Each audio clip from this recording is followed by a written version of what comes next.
എല്ലാവർക്കും നമസ്കാരം. ഞാൻ ഇന്നിവിടെ സംസാരിക്കാൻ പോകുന്നത് പൊതുസ്ഥലങ്ങളിലെ ശുചിത്വം ഓരോ വ്യക്തിയുടെയും ഉത്തരവാദിത്തം എന്നതിനെക്കുറിച്ചാണ്. ഇപ്പോൾ ഉയർന്നുവരുന്ന ഏറ്റവും വലിയ ചോദ്യമെന്ന് പറയുന്നത് എൻ്റെ വീടല്ലല്ലോ ഞാൻ വൃത്തിയാക്കാൻ എന്നതാണ്. എൻ്റെ വീട് മാത്രം ഞാൻ വൃത്തിയാക്കിയാൽ പോരെ, പിന്നെന്തിനാണ് ഞാൻ പൊതുസ്ഥലങ്ങളും വൃത്തിയാക്കേണ്ടത് എന്ന്. ശരിക്കും പറഞ്ഞാൽ സർക്കാരിൻ്റെ സ്വത്ത് മാത്രമല്ല പൊതുസ്ഥലങ്ങൾ എന്ന് പറയുന്നത്. അത് നമ്മൾ ജീവിക്കുന്നിടം നമ്മുടെയും കൂടെ സ്വത്ത് കൂടിയാണ്. അപ്പോൾ നമ്മളാണ് അത് വൃത്തിയായി സൂക്ഷിക്കേണ്ടതും നല്ല രീതിയിൽ കൊണ്ടുപോകേണ്ടതും. അല്ലാതെ നമ്മുടെ വീട് മാത്രം വൃത്തിയാക്കിയതിൽ ഒരു അർത്ഥവും ഉണ്ടാവുകയില്ല. നമ്മുടെ വീട്ടിൽ നമ്മൾ പ്ലാസ്റ്റിക്കുകൾ വലിച്ചെറിയുകയോ അതുപോലെ തന്നെ തുപ്പിയിടുകയോ അങ്ങനെ പല പ്രവർത്തനങ്ങളൊന്നും ചെയ്യാറില്ലല്ലോ. അതുപോലെ തന്നെ ആയിരിക്കണം നമ്മൾ പൊതുസ്ഥലങ്ങളിലും ചെയ്യേണ്ടത്. നമ്മുടെ വീട് എൻ്റെ വീട് മാത്രം ഞാൻ വൃത്തിയാക്കിയാൽ മതി, പൊതുസ്ഥലങ്ങളിൽ ഞാൻ എന്തുകൊണ്ട് ഞാൻ വൃത്തിയാക്കണമെന്ന ചോദ്യം പലരുടെയും ഉള്ളിൽ ഇപ്പോൾ ഉള്ളതാണ്. അത് മാറ്റേണ്ടത് അത്യാവശ്യം തന്നെയാണ്. ഇല്ല എങ്കിൽ നമ്മുടെ പൊതുസ്ഥലങ്ങളെല്ലാം വേസ്റ്റുകൾ കൊണ്ട് കുമിഞ്ഞു കൂടുമെന്നതിൽ ഒരു സംശയവും ഉണ്ടാവുകയില്ല. അപ്പോൾ ഇങ്ങനെ പൊതുസ്ഥലങ്ങൾ വൃത്തികേടാകുന്നതിന് പല മോശമായ കാര്യങ്ങളും ഉണ്ടാകുന്നുണ്ട്. ഉദാഹരണത്തിന് നമ്മൾ ഇപ്പോൾ ആരെങ്കിലുമൊക്കെ ടൂറിന് വന്നവരും അതുപോലെ തന്നെ ബസ്സിന് പോകുന്നവരും യാത്ര ചെയ്യുന്നവരുമൊക്കെ പ്ലാസ്റ്റിക്കുകളും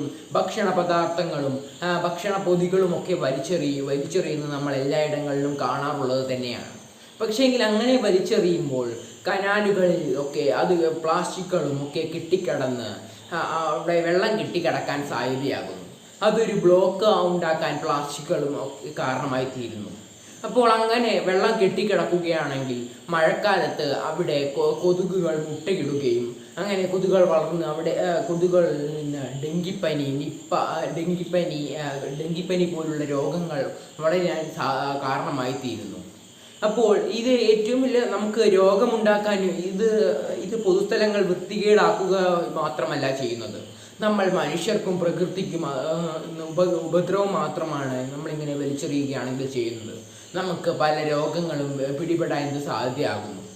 പിന്നീട് നമുക്കറിയാമല്ലോ, നമ്മുടെ കേരളം എന്ന് പറയുന്നത് കാഴ്ചകളാൽ നിറഞ്ഞു നിൽക്കുന്ന ഒരു സംസ്ഥാനം തന്നെയാണ് നമ്മുടെ കേരളം എന്ന് പറയുന്നത്. അപ്പോൾ ലോകത്തിലെ മുക്കിലും മൂലയിലുമുള്ള ആൾക്കാർ നമ്മുടെ കേരളത്തിൽ വന്ന് കാഴ്ചകൾ കാണാറുണ്ട്. ബീച്ചുകൾ, വെള്ളച്ചാട്ടങ്ങൾ, പ്രകൃതി ഭംഗികൾ, അതുപോലെ തന്നെ കായൽ തീരങ്ങൾ, കടലുകൾ, ഭക്ഷണ പദാർത്ഥങ്ങൾ ടേസ്റ്റ് ചെയ്യാൻ വേണ്ടി മാത്രം വരുന്നവരുമുണ്ട്. അതുപോലെ തന്നെ കലകളാലും സമ്പന്നമായാണ് നമ്മുടെ കേരളമുള്ളത്. പക്ഷേ എങ്കിൽ നമ്മളിങ്ങനെ മാലിന്യങ്ങളൊക്കെ ഇങ്ങനെ പൊതുയിടങ്ങളിൽ വലിച്ചെറിയുകയാണെങ്കിൽ വരുന്ന ആൾക്കാർക്ക് വളരെയധികം ഒരു മോശമായ ചിന്താഗതിയായിരിക്കും നമ്മുടെ കേരളത്തെ പറ്റി ഉണ്ടായിരിക്കുക. അങ്ങനെ വരികയാണെങ്കിൽ നമ്മുടെ കേരളത്തിൻ്റെ ഒരു അഭിമാനം തന്നെയാണ് അതിലൂടെ പോകുന്നത്. അപ്പോൾ ഇതിലൂടെ നമുക്ക് എന്ത് മനസ്സിലാക്കാം? നമ്മുടെ ഈ പ്ലാസ്റ്റിക് വലിച്ചെറിയലിലൂടെ നമുക്ക് വൃത്തികേടാവുക മാത്രമല്ല ചെയ്യുന്നത്, നമുക്ക് രോഗം വരാനും അതുപോലെ തന്നെ നമ്മുടെ കേരളത്തിൻ്റെ അഭിമാനം നഷ്ടപ്പെടാനും കാരണമാകുന്നു. അങ്ങനെ വരികയാണെങ്കിൽ നമ്മുടെ കേരളത്തിൻ്റെ ടൂറിസത്തിൻ്റെ എണ്ണം കുറയുമെന്നതിൽ ഒരു സംശയം ഉണ്ടാവുകയില്ല. ഇപ്പോൾ നമുക്കറിയാം, നമ്മുടെ കേരളം സഞ്ചാരികളെ കൊണ്ട് നിറഞ്ഞിരിക്കുന്ന സംസ്ഥാനമാണ്. പക്ഷേ എങ്കിൽ ഇനിയും നമ്മൾ ശ്രദ്ധിച്ചില്ല എങ്കിൽ ഇനി നമുക്ക് ഈ വിനോദസഞ്ചാരികളെയൊന്നും കാണാൻ കഴിയില്ല. അപ്പോൾ സർക്കാരിന് മാത്രമല്ല ഇതിന് പങ്കുള്ളത്. നമ്മുടെ ഇന്ത്യ ഇപ്പോൾ ശുചിത്വത്തിന് വളരെയധികം പ്രാധാന്യം കൊടുക്കുന്നുണ്ട്. ഇപ്പോൾ സർക്കാർ മാത്രം മുൻകൈ എടുത്തുകൊണ്ട് ഇത് ചെയ്തിട്ടൊരു കാര്യവും ഉണ്ടാവുകയില്ല.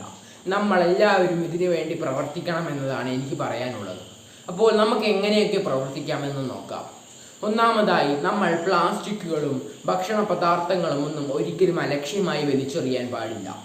അതുപോലെ തന്നെ എവിടെയെങ്കിലും പ്ലാസ്റ്റിക്കോ മറ്റു പല വസ്തുക്കളോ പ്ലാസ്റ്റിക് പരമായ വസ്തുക്കളോ കിടക്കുന്നത് കണ്ടാൽ നമ്മളത് എടുത്ത് വേസ്റ്റ് ബാസ്ക്കറ്റിൽ കൊണ്ടിടാൻ ശ്രദ്ധിക്കുക. അതുപോലെ തന്നെ പലയിടങ്ങളിലും വേസ്റ്റ് ബാസ്ക്കറ്റ് ഇല്ലാത്തതുകൊണ്ട് തന്നെയാണ് പലരും ഇപ്പോൾ അലക്ഷ്യമായി വലിച്ചെറിയുന്നത്. അപ്പോൾ പലയിടങ്ങളിലും വേസ്റ്റ് ബാസ്ക്കറ്റുകൾ വെക്കാൻ ശ്രദ്ധിക്കുക. പിന്നീട് ജൈവം അജൈവം എന്നിങ്ങനെ പറഞ്ഞ് രണ്ട് വേസ്റ്റ് ബാസ്ക്കറ്റുകൾ ഉണ്ടായിരിക്കണം.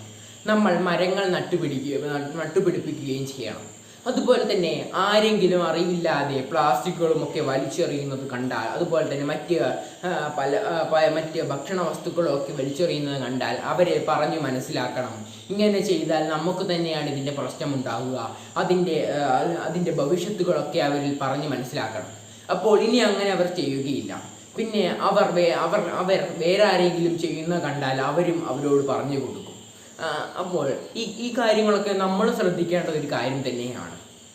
സർക്കാർ മാത്രം ഇത് മുൻകൈ എടുത്തുകൊണ്ട് കാര്യമില്ല. പിന്നെ നമുക്കറിയാം, വിദ്യാർത്ഥികളും ഈ കാര്യങ്ങൾ ശ്രദ്ധിക്കേണ്ടതുണ്ട്. വിദ്യാർത്ഥികളാണ് ഈ കാര്യങ്ങൾ മുൻകൈ എടുത്തുകൊണ്ട് ചെയ്യേണ്ടത്. ഞാനിപ്പോൾ പറഞ്ഞല്ലോ, പ്ലാസ്റ്റിക്കുകൾ എവിടെയും കിടക്കുന്ന കണ്ടാൽ അത് വൃത്തിയാക്കുകയും ചെയ്യണം. അപ്പോൾ വിദ്യാർത്ഥികൾക്ക് എങ്ങനെ അത് അറിവ് ലഭിക്കുമെന്ന് വെച്ചാൽ, ഈ മുതിർന്നവരും വലിയവരും അത് കാണിച്ചു കൊടുക്കുക തന്നെ ചെയ്യണം. പ്ലാസ്റ്റിക്കുകൾ ഒരിക്കലും അലക്ഷ്യമായി വലിച്ചെറിയുന്നു, പൊതുയിടങ്ങൾ വൃത്തിയോടെ സൂക്ഷിക്കണമെന്നും ഒക്കെ വിദ്യാർത്ഥികളെ ആദ്യം പഠിപ്പിച്ചു കൊടുക്കണം. അങ്ങനെ ചെയ്യുകയാണെങ്കിൽ വരും തലമുറയും അത് കണ്ടു പഠിക്കുകയും അങ്ങനെ തലമുറകളോളം അത് മുന്നോട്ട് പോവുകയും ചെയ്യും. അപ്പോൾ പൊതുയിടങ്ങളെന്ന് പറയുമ്പോൾ വെറും ഒരു വൃത്തികേടാവുക മാത്രമല്ല ചെയ്യുക, നമ്മുടെ